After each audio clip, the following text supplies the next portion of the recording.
All right, it is 6 p.m. on May 5th, 2026, and I'm going to call the City of Iowa City to order. Roll call, please. Alter. Here.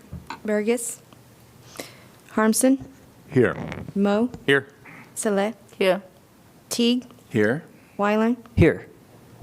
All right, I want to welcome everyone that is present in council chambers to your City Hall, and to those that are joining us virtually, welcome as well. We're going to start with item number 2, which is proclamations. 2A is Asian American and Pacific Islander Heritage Month. Whereas the month of May is designated as Asian American, Native Hawaiian, and Pacific Islander Heritage Month, a time to recognize and celebrate the rich traditions, diverse cultures, and profound contributions of the AANHPI community to the United States. And whereas the 2026 national theme, Power in Unity, Strengthening Communities Together, encourages us to leverage our collective strength, tell our stories, and act as bridge builders in our communities. And whereas AANHPI individuals have historically and continue to shape our nation's identity, excelling in and bringing leadership to fields such as science, technology, healthcare, education, business, and the arts. And whereas we honor the resilience and achievements of the AANHPI leaders who work towards building a more just, inclusive, and equitable society for all. And whereas this month allows us to reflect on the historical contributions of Asian Americans, Native Hawaiians, and Pacific Islanders, whose commitment to advancing equality has strengthened our nation's prosperity. Now, therefore, I, Bruce Teague, Mayor of Iowa City, do hereby proclaim the month of May 2026 to be Asian American and Pacific Islander Heritage Month in Iowa City. And we have 2 groups that are present here with us today. We have the APA Eastern Iowa chapter, as well as the Asian Culture Alliance that is also present. We're going to have the Asian Culture Alliance come up at this time to give some remarks. Yes.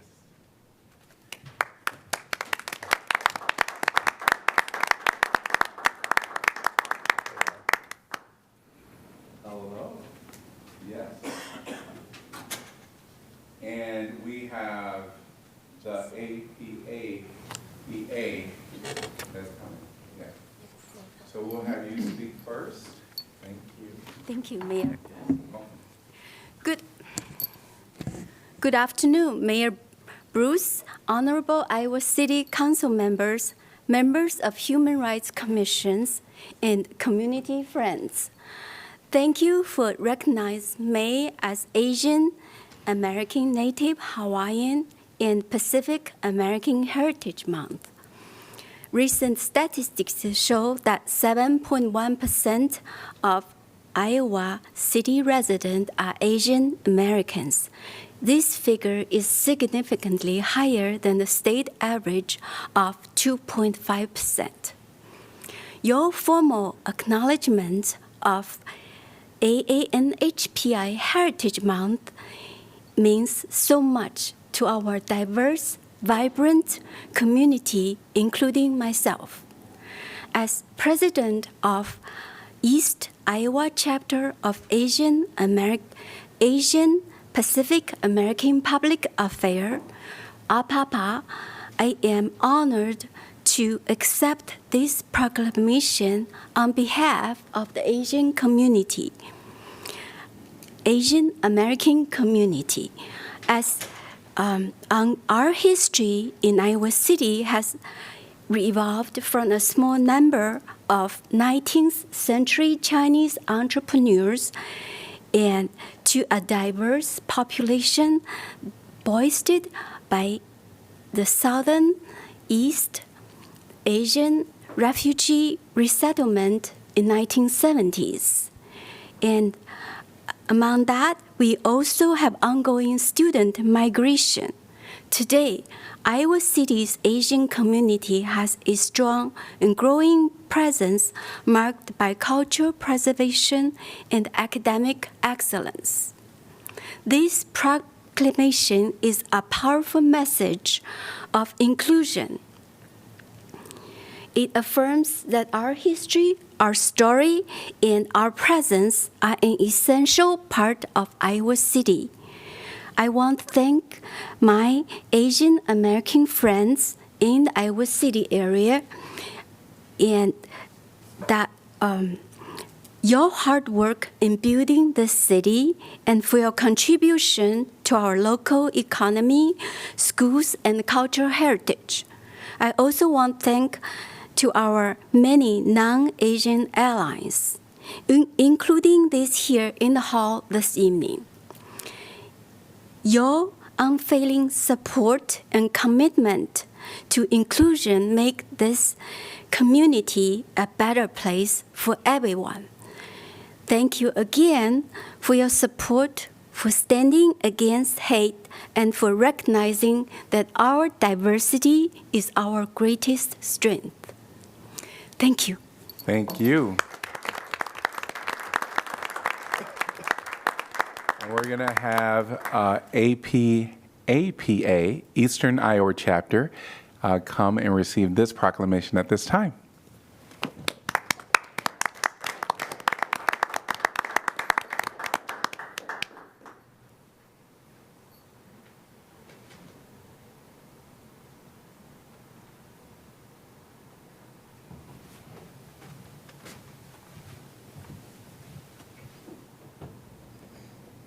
Good evening. Evening. Dear Mayor Bruce and City Council members, it's an honor to be here tonight. Thank you to the Iowa City government for recognizing AAPI Heritage Month, and to Stephanie Bowers and the Human Rights Commission for the kind invitation.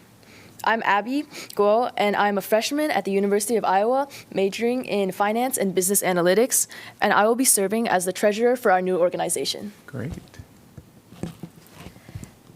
And my name is Jessie Lee, also a freshman at the University of Iowa, majoring in neuroscience. I am proud to serve as the president of our newly established nonprofit, the Asian Culture Society. We are happy to join with APAPA for this moment. Since elementary school, we have participated in events like the Asian Festival in Cedar Rapids and the Lunar New Year galas here in Iowa City. At West High, we led the K-pop dance club, fostering belonging and unity through cultural performance. As we celebrate, we must also honor the diverse AAPI history that built this nation. In the 19th century, thousands of Chinese laborers built the Transcontinental Railroad, connecting this nation from coast to coast. Beyond the rails, Chinese, Japanese, and Filipino immigrants worked together to transform the American West. They pioneered the irrigation and labor that turned barren swamps into fertile farmland, feeding a growing nation. From South Asian scientists pushing the boundaries of medicine to Pacific Islanders who have enriched our military and cultural landscape, AAPI individuals have been a bedrock of American progress. This spirit of resilience inspires our mission at the Asian Culture Society to promote intercultural understanding and community engagement. To us, AIPI Heritage Month is a reminder of the importance of visibility and representation. It is time to honor the generations who came before us and to recognize the diverse voices within our community. We are deeply grateful to Iowa City for creating a space where all communities can be seen, heard, and celebrated. Thank you again for this opportunity. Great. Thank you both.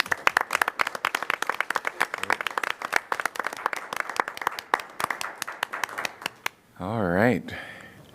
2B, the next proclamation is National Public Works Week, and this will be read by Councilor Wyline. Whereas the professionals of the Iowa City Public Works Department focus on infrastructure, facilities, and services essential to a sustainable and resilient community and to the public health, high quality of life, and well-being of the city of Iowa City.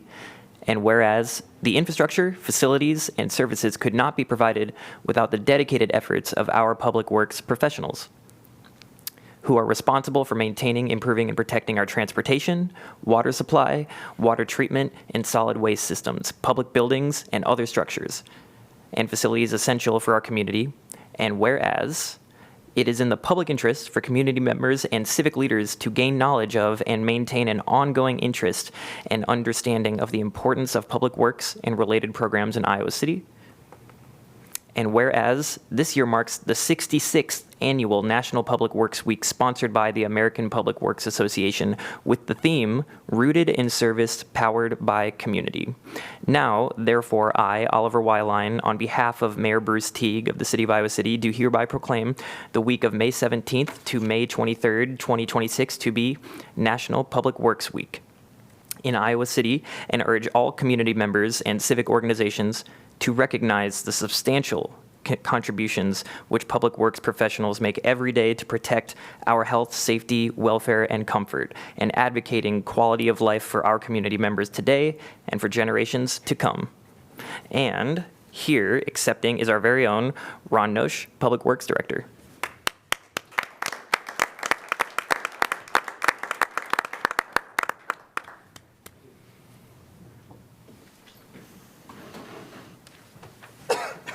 Welcome. Good evening, Mayor Teague and council members. On behalf of more than 160 dedicated public works professionals across the Iowa City Public Works Department, thank you for this National Public Works Week proclamation and for your continued support. The skilled team members in our engineering, equipment, resource management, streets, wastewater, and water divisions embody this year's theme, Rooted in Service, Powered by Community. The roots of service run deep in public works. It's what has propelled public works innovations that have helped our community evolve into a place where people can lead lives of purpose and possibility. Some work, like building roads and bridges, is highly visible, while other public works contributions, like maintaining water and sewer systems, are sometimes hidden from view. Together, these efforts form the foundation of our community, reminding us that every project, seen or unseen, powers the connection between service and the people it supports. Our public works professionals are motivated to serve this community we love, and that powers us to do our best, whether responding to water main breaks, providing regular waste pickup, or making roads passable after a winter weather event. Public Works puts service at the forefront of our community. This year, the Public Works, Police, and Fire Departments will spend a City Services Day at the Farmers Market on Saturday, May 30th from 7:30 a.m. until noon. The event will feature a touch a truck display of city vehicles and equipment, educational activities, and refreshments for all ages. We invite you and all community members to join us on May 30th. Thank you. Thank you.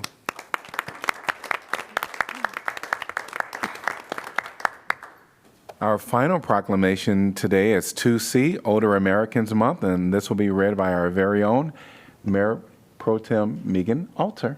For a moment there, I thought you were going to say our own aging, No. our own aging representative. Whereas Johnson County Livable Community for Successful Aging, Trail of Johnson County, and the Iowa City Senior Center seek to collaboratively celebrate the lives and benefits of older adults in the communities throughout this county. And whereas May is Older Americans Month, a time for us to recognize and honor the older adults of Iowa City and their influence on every facet of American society. And whereas older Americans improve our communities through intergenerational relationships, community service, civic engagement, and many other activities. And whereas the Older Americans 2026 theme, Champion Your Health, focuses on prevention, wellness, and personal responsibility as cornerstones of healthy aging. It encourages taking an active role in managing your own health, advocating for yourself, accessing preventative care, and making informed decisions that support independence. Join us in highlighting the importance of evidence-based approaches, self-management, and community partnerships that empower individuals to lead their healthiest lives. And whereas the City of Iowa City must ensure that older Americans have the resources and support needed to stay involved in their communities, reflecting our commitment to inclusivity and connectedness. Now, therefore, I, Megan Alter, on behalf of Bruce Teague, Mayor of Iowa City, do hereby proclaim the month of May 2026 to be Older Americans Month. in the city of Iowa City and urge all residents to celebrate the profound positive impact of meaningful interactions and social connections with seniors for the entire community. And we have a number of representatives from the Johnson County Livable Community for Successful Aging, Trail of Johnson County, and I'm not sure if we have the Senior Center Commissioner here and present.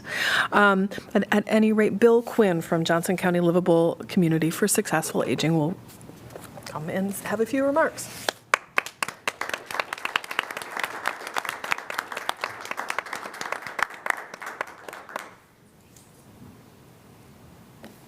Welcome. Thank you, and thank you to the council and the mayor for this proclamation. This is becoming an annual affair for us, so we're happy to be here. This year's theme, as Megan indicated, is championing your health. And one of the things I think for each of our organizations that we're there to provide services for aging individuals, and our website for JCLC, which is Johnson County Livable Community for Successful Aging, you'll understand why I use the acronym, has a wide range of resources that will connect individuals through whatever transition they may be going through as they age. So livablecommunity.org is our web address. It's really easy to get to. Tons of information there to help folks out with whatever resources they may need. Also, I'd like to highlight 4 events that we're sponsoring this year to celebrate Older Americans Month. And the first one is The Fiancé over at Riverside Theater. If you haven't had a chance to go see it, great storyline about 2 older individuals that move into a retirement home, fall in love, and get engaged to be married within a month, and all of the dramatic fallout with the family. So encourage you to go see that. It plays through this weekend. On Thursday, May 7th, that's this Thursday at Film Scene, we'll be doing a screening of I Like It Here, which is a documentary made by a filmmaker about his aging process and reflecting on life. Has some very funny moments and poignant moments, not to be missed this Thursday, 6:30 at Film Scene. On Wednesday, May 13th, we'll be hosting down at the Johnson County Health and Human Services Building in room 203, Susie Roberts, who is a dietitian, and she'll be talking about eating well, simple nutrition strategies for healthy aging. And then finally, we have an art talk with Mandy Lensing, and she'll be talking about senior artists and their success in their later years. So that's another one. That's also going to be on Zoom. So again, livablecommunity.org. If you want more details about these 4 events, you can go there, and we've got tons of information up on our website as well. The JCLC will also be participating in Solon's Aging Well Expo this coming May 19th, and that's from 10 to noon. We hope to see folks there as well for that. And then finally, our board is finally wrapping up the community survey that we did on the ARP domains of successful living. And we'll be reaching out to you folks to maybe set up a time to review some of those results and the impact for our work and maybe your work for the aging population in our communities. Thank you very much. Thank you. And thanks to everybody that came to receive a proclamation today. Thank you all. All right, we're going to move on to our consent agenda, which is items 3 through 7. Could I get a motion to approve, please? So moved, Harmson. Second, Mo. All right. Anyone from the public like to address this topic?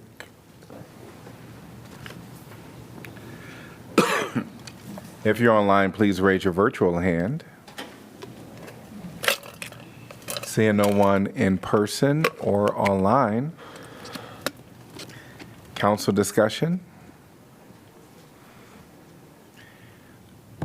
Roll call, please. Teague, Yes? Wyline, Yes. Alter, Yes. Harmson, Yes. Mo, Yes. Sala. Motion passes 6-0. Now we are at our consent agenda, which is item number 8. And this is an opportunity for any comments that a person would like to address that are not a part of our agenda? If there's anyone in person that would like to come forth, please come now at this time. Community comment. I'm sorry. Community inadvertently said consent agenda, just so it's clear for members of the yes, public. Community comment. Yes. There was a little commotion going on over there. All right. Seeing no one for community comment, we're going to move on to our regular formal agenda, which is 9A, Fiscal Year 27 Utility Rates, Ordinance amending Title III entitled Finance, Taxation, and Fees, Chapter 4 entitled Schedule of Fees, Rates, Charges, Bonds, Fines, and Penalties. This is the second consideration. Can I get a motion, please? So moved. Mo. Second, Saleh. All right. Anyone from the public like to address this topic? Seeing no one in person or online. And if you're online, please raise your virtual hand. Seeing no one in person or online. Council discussion.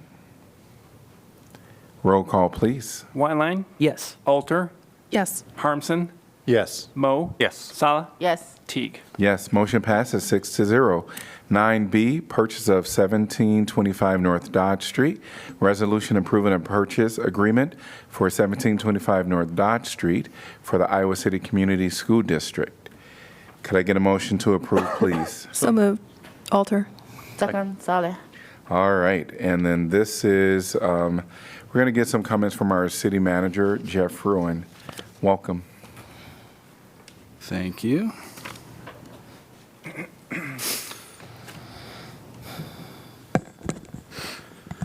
Okay, Mayor Council, excited to be here presenting this item to you. This is a property acquisition at 1725 North Dodge, property currently owned by the school district. But before we jump into that, I want to remind you of where we have been on the space exploration journey here. So back in July of 2024, we presented to you a space needs study for this entire downtown campus, which includes City Hall, the police department, and fire station number 1. I'm going to recap that a little bit and then move into the opportunity that's in front of us. So just focusing on the police side of things, what the study pointed out, which we're all very well aware of, is that the existing conditions are not great in the police department. There's cramped workspaces. We have employees working out of areas that are really not intended to be offices, but we can't really shoehorn them in anywhere else.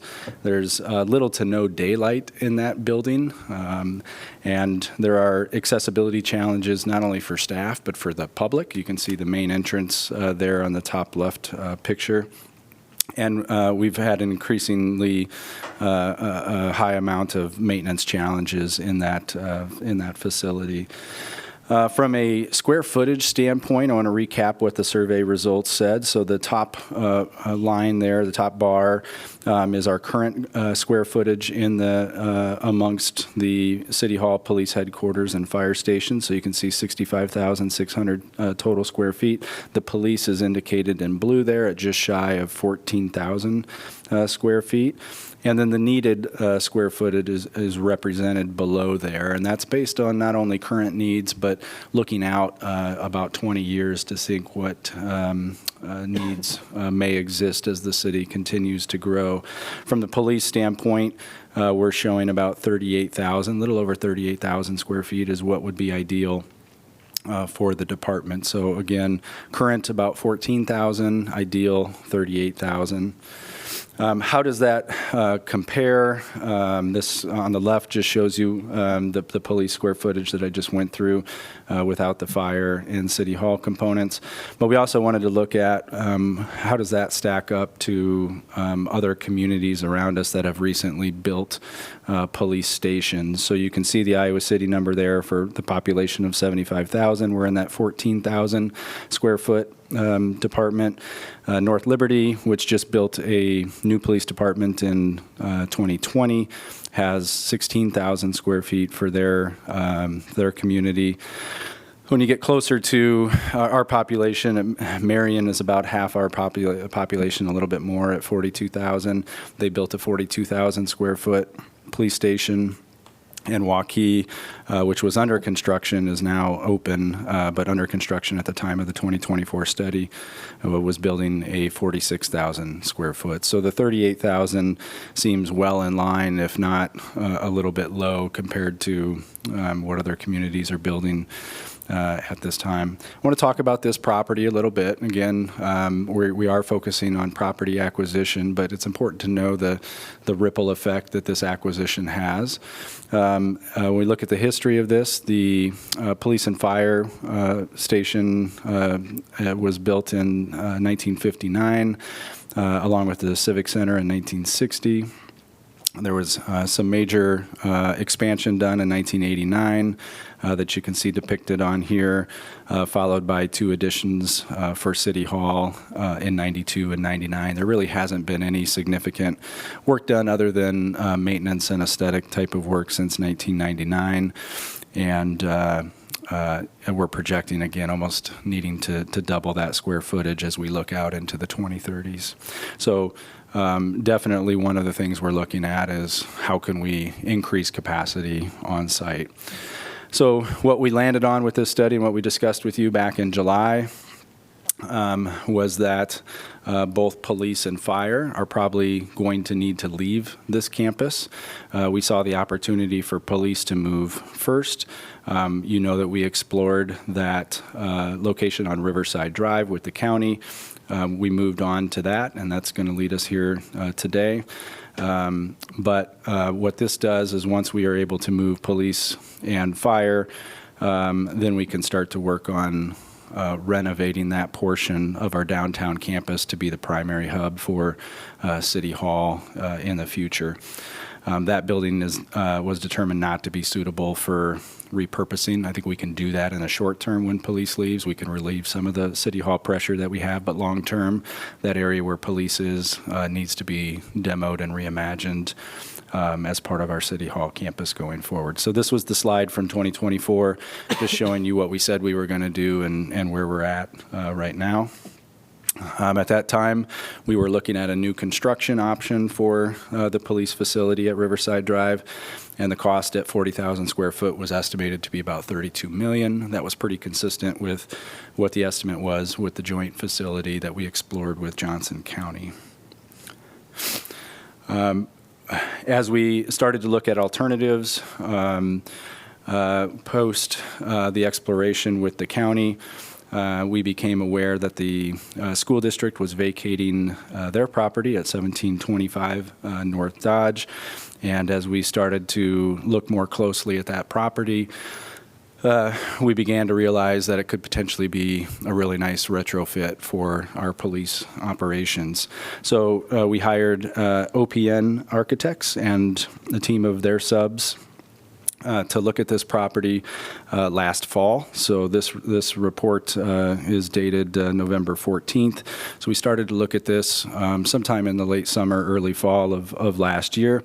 And really what we were doing with this exercise was to see whether the space needs that OPN had worked on in 2024 for the police department, how those would be translated into a facility such as this. So let's look closer at this facility. It's an 11-acre site that's largely surrounded by Hickory Hill Park, but you also have some residents on Hickory Heights Lane and some commercial development there on Scott Boulevard with our fire station just partially on the screen on the top right there. This building was constructed in 1990, and then it was substantially renovated in 2011 when the school district purchased that building.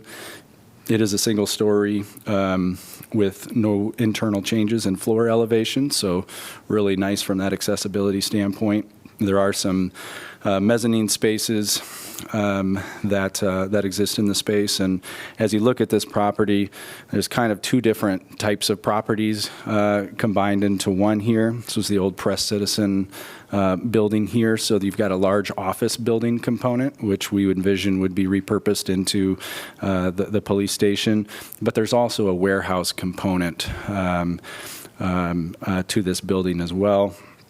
So the split of the 40,000 square feet that exist in this property is about 30,000 square feet of office and 10,000 of that warehouse space. And actually fits our needs. Those two combined uses fit our needs really well. I won't go through this in detail, but one of the things we did with OPN and their team is we had them check out all the building components. So look at the roof, look at the mechanical, the electrical, plumbing, and make sure that things were in good shape. So these were some of the findings that OPN had there. Overall, now to draw your eye to the conclusion piece of this slide on the lower right side, the building is in very good shape. The school district did substantial renovations in 2011 and has maintained that building very well, and it fits our space needs almost perfectly. You can see some of the exercise that they went through there on the left-hand part of the slide, where we have kind of the area in the plan and the area in the study. Basically what they're looking at there is when we looked at this building independently and they looked at our police department independently, here's what we think we need. And then they actually did some test fits. They took those components and they laid them out in this building. And I'll kind of walk you through that here. So this is the existing floor plan for that school district property. Towards the left is the warehouse side of things, and then the right side is more of that office component. So what we looked at is what would it look like on day one to move police operations in there? How could that fit work? And this is the diagram. You don't really need to see all the fine detail there, but this just goes to show that there is certainly at a very high level, all indications are that there's a good fit here to be able to transition our existing operations in there. And then when we look at that full build-out scenario, and we're thinking maybe 20 years down the road and anticipating growth in the department, how could that look as well? So they took that scenario where they actually expanded uses a little bit, reconfigured those interior spaces, and showed us how we could work within that space. Also identified opportunities to expand the building if that was ever needed, that could be done efficiently and effectively.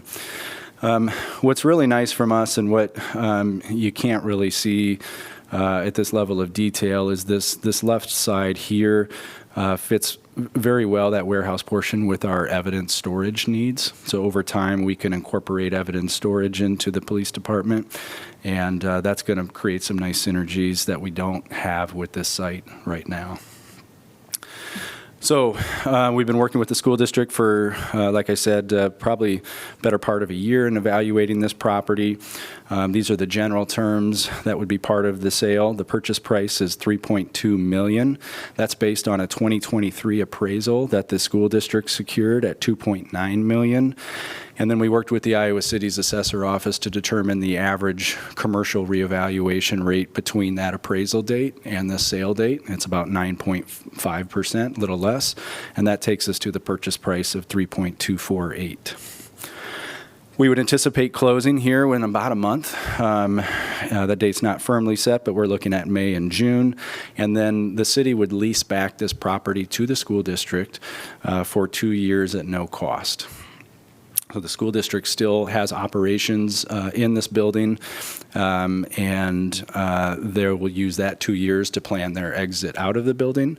And during that same time, we will be planning the renovations that are needed so that the police department can begin those renovations in 2028 roughly, and potentially move into this building in 2029. I'm going to go back and explain this last piece. Most of the school district operations are in the warehouse side of things right now. They have storage throughout the entire building, but most of their concentrated activities are still in this warehouse portion. So again, for 2 years, they would lease this whole property from us at no cost. For the next 3 years after that initial 2-year period, they would have the ability to continue to use a portion of this warehouse piece. They would pay us a market rate, which has been predetermined if they decide to stay in that property. But this would just give them additional runway to find alternative storage needs for their operations. At the same time, it would allow us to occupy the office portion of the building, which is our most critical need. That's what we have here at City Hall. That's what we need to secure as a top priority. So we would be able to do those renovations while the school district is still operating in that more warehouse space. So potentially could have a situation where after 2 years, we share that space with the school district for a maximum of 3 years. And that is all I have. Chief Liston is here if you've got questions that you would like him to answer on the fit, either the existing spaces or the fit of this property. I don't know whether this is for you, Jeff, or for Chief Liston, but could you speak a little bit about how current operations work, how patrol works, who's actually in the police station, with keeping in mind that we had a shooting 2 weeks ago and we would be potentially moving the police department away. I think I've talked to both of you about this, but I think the public should hear that how patrol really works and how this impacts or doesn't impact response times. Right. Dustin Liston, Police Department.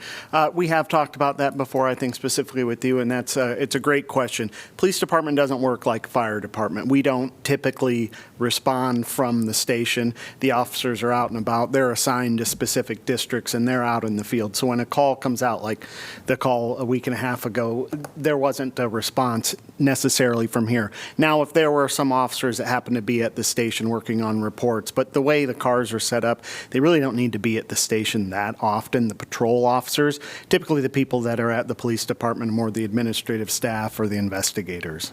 Okay, thanks. And that was part of something I was going to follow up on, which is related, which is because it is out there, I don't know what, if any, thought there has been into, people have brought up concerns about like substations, you know, if it is out there kind of far away, because I know, you know, there was a community push to remove the substation from the south side of Iowa City and everything. So that's some things that people have brought up. But because of what you just said, you don't think that that's something that is being planned for or necessary?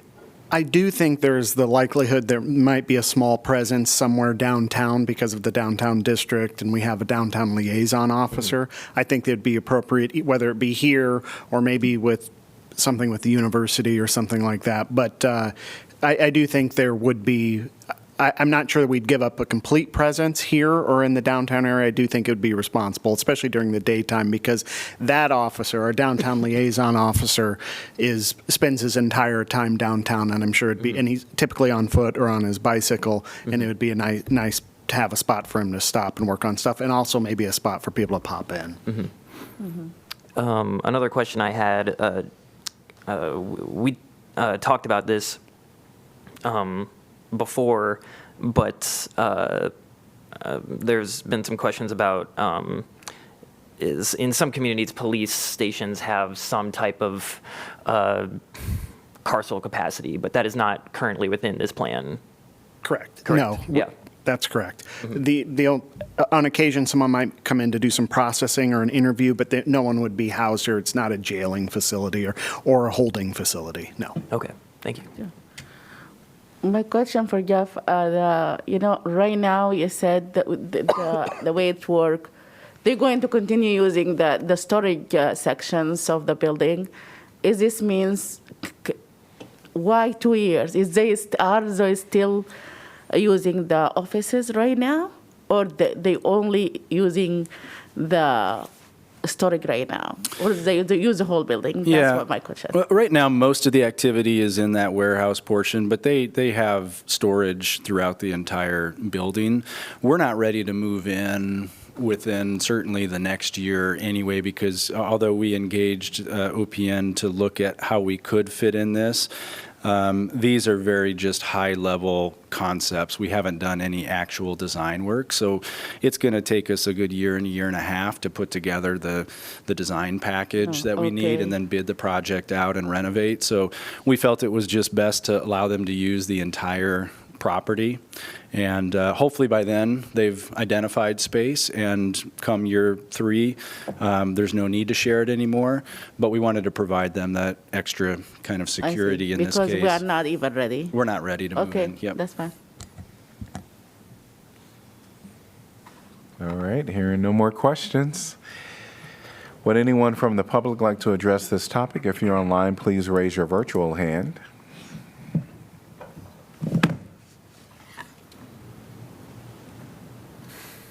Seeing no one in person or online, council discussion. Very happy to support better space and more space for public safety.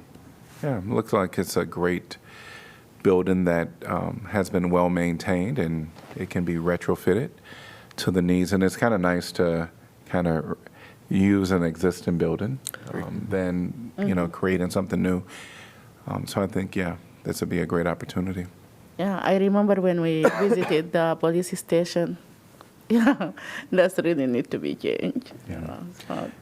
Yeah, the tour of the police Yeah, station and the tour rest of that City we Hall had. sort of has that Actually, domino the whole effect. city hall, but Yeah. let's start with the police station, the fire. This helps all of Yeah, that. but so. there is a lot of things need to be upgraded in the whole city building.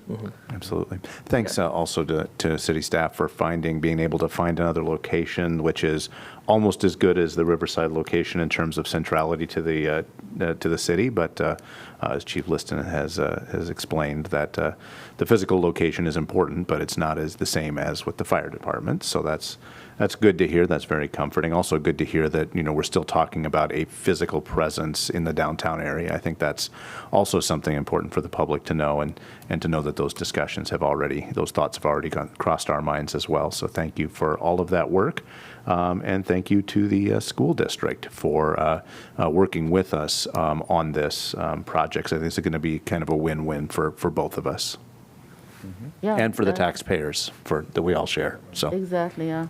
I would second all of that. I just want to emphasize again that I really like the fact that for the rest of City Hall, even though there will be major work that needs to happen in the future, that there is an immediate or close to immediate in the next few years.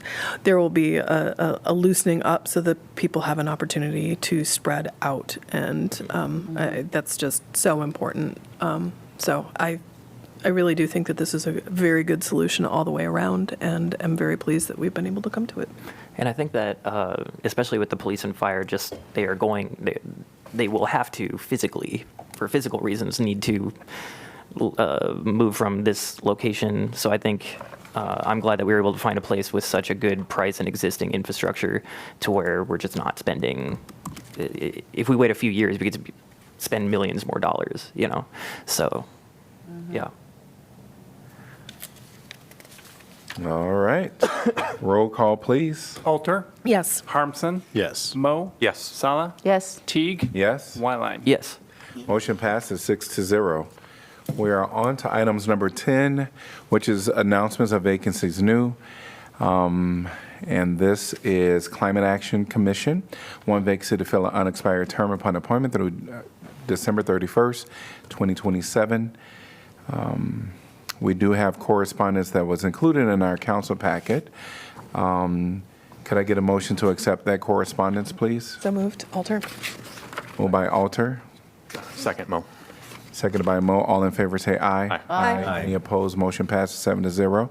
That Climate Action Commission application must be received by 5 p.m. Tuesday, June 9th, 2026. Item number 11 is our announcements of vacancies previous. 11A is the Airport Commission, 2 vacancies to fill a 4-year term. Historic Preservation Commission, 2 vacancies for at-large representatives to fill 3-year terms. Historic Preservation Commission, 1 vacancy for a Longfellow representative to fill a 3-year term.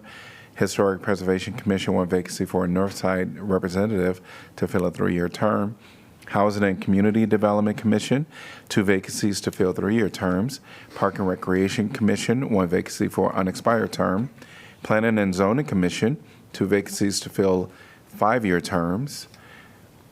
Public Art Advisory Committee, 1 vacancy for an at-large representative to fill a 3-year term. Applications must be received by 5 p.m. Tuesday, May 12th. Airport Zoning Board of Adjustment, 1 vacancy to fill a 5-year term. Airport Zoning Board of Adjustment, 1 vacancy to fill a 5-year term. Board of Appeals, 1 vacancy for a licensed electrician to fill a 5-year term. Board of Appeals, 1 vacancy for HVAC professional to fill an unexpired term. Historic Preservation Commission, 1 vacancy for Brown Street representative to fill a 3-year term.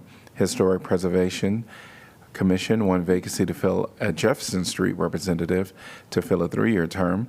Historic Preservation Commission, 1 vacancy for a Woodlawn Avenue representative to fill a 3-year term. Vacancies will remain open until filled. We're at item number 12, which is City Council information. Shout out to the Johnson County Affordable Housing Coalition and the Affordable Housing Bus Tour that Mayor Pro Tem and the mayor and I were all on yesterday morning, to Jessica Andino and her staff for setting that up and making that work, as well as the various partners and our city staff. Was very happy to hear them explain to the various people there some of the highlights of the work that we've got going on all the way from all across the city, starting at the very northern edge and going down to the very south district and places in between. And a really nice way, actually, for the publics, we the tour actually took us through Iowa City, Coralville, and North Liberty, looking at various projects in all 3 of those communities, some of which were group projects between our communities, as well as with numerous nonprofit and other partners. One of the stops was the student build that was discussed earlier tonight during the climate action.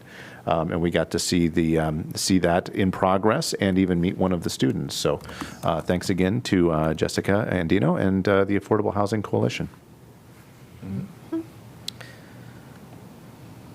I am looking for the details right now because, of course, I got it in my email and I can't find it now.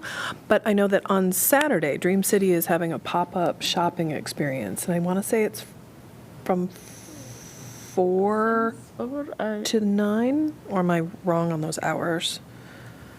It's not quite 9. That's not right. So that's the problem with getting excited about something but not having all my details. But I do know Dream City has it advertised on their Facebook page. So this Saturday, there will be a pop-up shopping experience. And if you want to go to somebody else, anybody has, I can look it up. But it's just a cool experience, and Dream City is so active these days. There is something going on with a parking lot full every day, and it's just wonderful to see. Absolutely.